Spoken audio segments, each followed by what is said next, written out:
The fourth film from renowned writer and director Quentin Tarantino performed well at the box office, taking home 6 times its $30 million budget.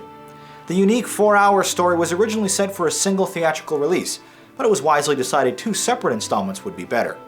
Similar to the filming and release schedule of the Back to the Future sequels, the Kill Bill movies were produced at the same time and then released 6 months apart, with Volume 1 seeing a nationwide release in October of 2003.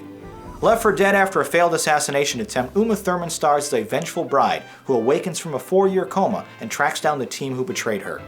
Given the scope of this large 2-picture narrative, the plot is extremely thin, with far less nuance or snappy dialogue than we're accustomed to with Quentin's films. Heck, the F-word is only used 17 times. Like his previous efforts though, the R-rated script is told partially out of sequence with long, somewhat disconnected chapters, most of which focus on Thurman's hit list as she tracks down the people who wronged her to exact her bloody revenge.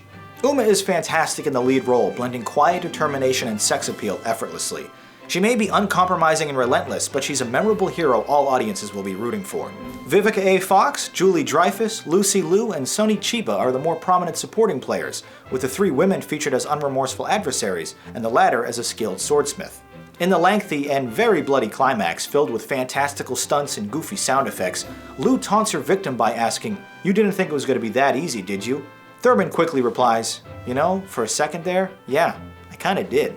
This 111-minute martial arts film is caked with allusions and homages to classic Asian cinema.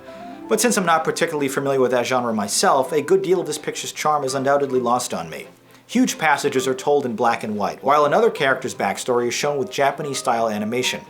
While I can appreciate what it's trying to accomplish, I have to admit I'm not really the right audience. The film's score, which largely borrows from other soundtracks, contains sauntering music that blends Western and Oriental elements.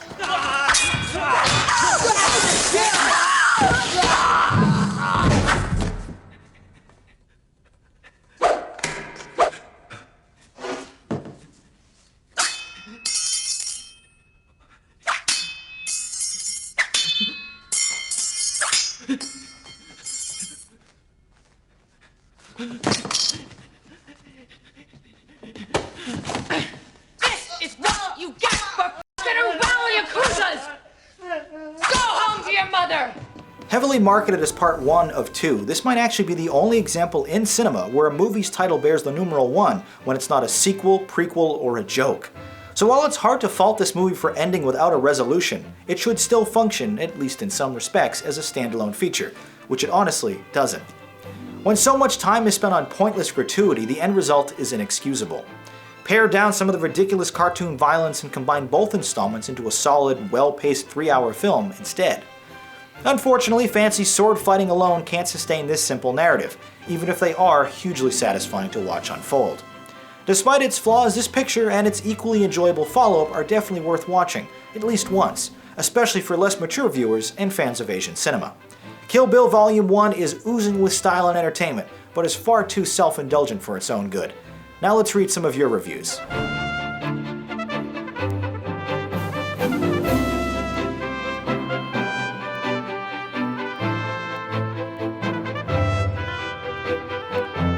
You were more forgiving than I was, rating this a 9 out of 10.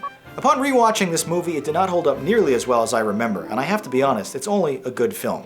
Nothing more, nothing less.